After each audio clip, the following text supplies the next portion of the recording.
Hi, I'm Jen Kay, and I'm here today at the Arizona Natural Health Center in Tempe, Arizona. I am so excited and honored to be hosting this segment of natural remedies for common and sometimes not so common conditions. Today's segment focuses on bipolar disorder and depression and how this can be treated using natural remedies with a whole person approach. I have the joy of introducing to you today Dr. Peyman, who's one of the magnificent doctors here at the Arizona Natural Health Center. Dr. Peyman, welcome. Thank you. I'm glad you could be here today. Thanks for having me.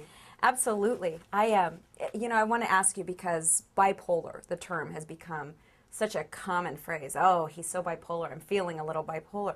What really is bipolar disorder and depression, and what are some of the common symptoms associated with them? Well, thank you for asking that question. I think it's really important to recognize that, it's normal to have a day or two where you're down or you're feeling a little restless or anxious, and that doesn't mean you have bipolar disorder or depression. Really, if you have a persistent period of time over several weeks or months where you're feeling low mood, fatigue, lack of motivation, loss of interest in things that would normally make you happy, and it's really interfering with your life, that's when you may actually have depression.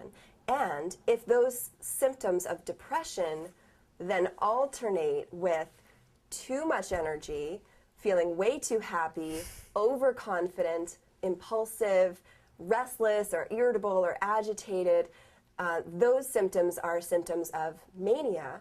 And so if you have alternating episodes of depression and mania, then that would be potentially bipolar disorder. And it is something that needs to be diagnosed by a physician. So then how would someone actually know? I mean, if, there's times in our lives when we're sad, someone passes away, we have stress due to economic changes or changes in the workplace. How would someone actually know if they've got depression or bipolar disorder?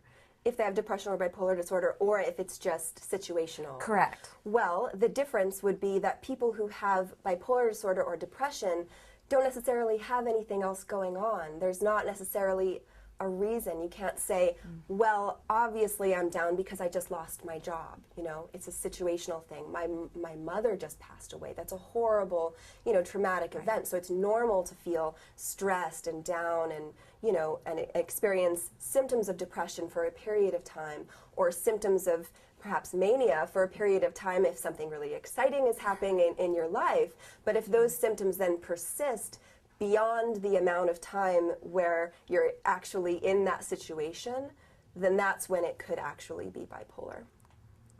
Very interesting.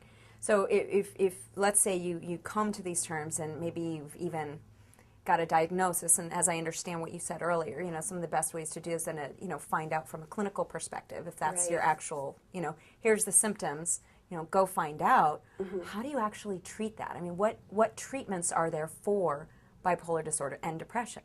Well, there are a variety of treatment options. Okay. Generally, if you go to a conventional medical doctor, they would give medications, and there are different medications that can be used for depression or bipolar disorder.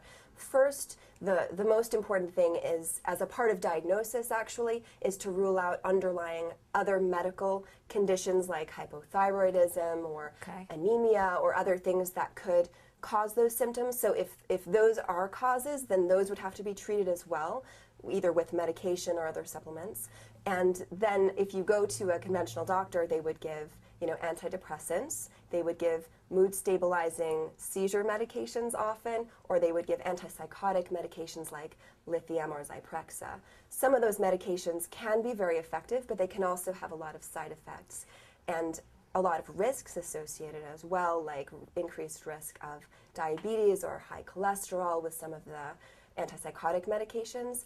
And so that's one of the reasons that people might choose a natural approach instead. Sure. So we hear a lot of things about side effects, and you have a very, that's the conventional approach. So with the medications and the pharmaceuticals that may be helpful, there's the side effects associated with them. You have a very different approach here at the Arizona. I do. So tell me, how do you treat some of these conditions here at the center? Well, with bipolar disorder and depression, the very first thing that I do is I take a good amount of time to make sure that I understand, one, that the person is accurately diagnosed, because a lot of my patients do come in with a diagnosis of bipolar, and they don't actually have bipolar at all. Really? They actually have borderline personality disorder, they have PTSD, they have anxiety and depression, and instead of bipolar. PTSD, post-traumatic Stress disorder. Okay. Some other, mental illness perhaps that may look like bipolar in some ways. It can cause interference in sleep, it can cause changes in mood, it can cause a lot of other symptoms that overlap, but it may not actually be bipolar. So that's the first thing that we do, is make sure that the diagnosis is correct. Okay. Next, we do some tests, perhaps, again, to rule out underlying medical conditions that may cause those symptoms. And then as far as actual natural treatments, then we can proceed to offering homeopathic medicine, which is the best way to treat bipolar disorder, I think. So would you be willing to share an example, perhaps, of a patient that you've used homeopathy with, that you've seen successful results with? Sure, absolutely. Great. One of my favorite cases came to me last year. She's in her 30s, and she struggles with bipolar 1, which is the most severe type of bipolar disorder. She had suicidal depressive episodes alternating with psychotic manic episodes. So she was having hallucinations and delusions with her mania. So it was very, very severe. When she came in to see me, she was taking several medications for her mood disorder, and they weren't working really at all. Wow. She was having a lot of depression, crying all the time. Her husband came in with her, and she was in a wonderful relationship with him, but she felt like she was at fault for everything all the time, and she kept, going on and on about how, she was just struggling and suffering so much, and her husband was trying to be supportive of her, but she just couldn't. She couldn't come to a place of happiness despite the fact that there was nothing wrong in her life, Sure. And so I asked her to describe her depression to me, and she said that when she's depressed, she feels a welling up in her throat, as if she has something stuck in her throat, and it makes her want to cry, and she feels like she has to suppress it and hold it in so that she can act strong. Okay. And just go on throughout the day, but she doesn't feel strong at all. She's just suppressing all of her emotions and then crying when she's alone. And I took the rest of her case, I had her describe the rest of her symptoms to me, and it turned out that she needed a homeopathic medicine called Ignatia Amara, and that medicine can treat bipolar disorder with this specific set of symptoms, especially the symptom of the throat. The suppression. And the suppression of emotions with, like there's something stuck in her throat. That's what she felt. Okay. And so I gave her this medicine, and she felt completely better. I saw her a few weeks later. She said that within about a week of taking the medicine, her depression was gone. It wasn't just better, it was gone. I need to stop you. So within a week of taking this particular remedy, Yes. the symptoms of her depression were gone? Were gone. Yeah. Completely? Completely gone. 100% gone. So not to say that they were going to be gone forever with just this one potency of Ignatia Amara, Sure. but at that time, they were completely gone. She was no longer crying all the time. That symptom in her throat was gone. She also was no longer having headaches. Her digestion had improved. Other sort of side symptoms had improved. Her fatigue was completely gone. She felt stable and functional, and suddenly she realized that she had a wonderful marriage and she had a reconnection with her husband, and it was just so rewarding to see that, And then there's the issue of managing the case, so then Okay. she ended up having a change in her job, and that was a little stressful to her, and so she stopped responding to that potency of Ignatia, and she needed a change in the potency. At that time, though, she didn't get all the way back to where she was before. She just didn't feel quite as good. So we made a little adjustment, Okay. and then she was all better again, And so I've just been managing her case over the past year or so with this one medicine, changing a few things over time, and she's just doing wonderfully. So you really take the time to look at the whole person and what's going on in their lives, and there's ways to maybe adjust the potency, Right. As you said, but it's really, it's a way to create sort of a stabilization that helps them with everything. I mean, Right. it's not just one symptom. It's bringing them all together. Is that right? That's exactly right. And that's the whole point of homeopathic treatment, is that it doesn't just suppress the symptoms. It doesn't suppress the symptoms at all. It works with the body. Okay. And, you know, to really bring a natural state of health and balance and real remission, you know, real recovery. It's not just a cover-up. Well, clearly, and to have greater joy with less effort, more fun, Right. less drama, less Right. crisis in your relationships course. must be so so rewarding both for them as well as certainly Right. for you. I mean, my favorite thing is that I can come into work every day and see my patients tell me that they feel like themselves again.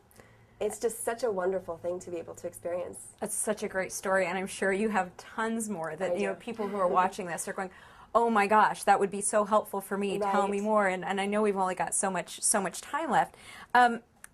Would it be as simple then if someone I loved and cared about, you know, that I suspected maybe they had bipolar disorder, if I thought that I did, or I was suffering from depression, is it as simple as maybe making an appointment with you or one of the doctors, you know, here at the Arizona Natural Health Center? Absolutely. We offer free 15-minute consults, and I love to explain a little bit more about what I do and hear, you know, my patients' stories so that I can tell them whether I think I can help. Fantastic. One last question: are there anything you'd suggest that people can do at home? You know, tips, techniques for either to recognize or to maybe even prevent and give themselves some sense of peace of mind. Sure. Actually, yeah, there's a lot of things that people can do on their own at home to stabilize mood. One of the best things that you can do is exercise.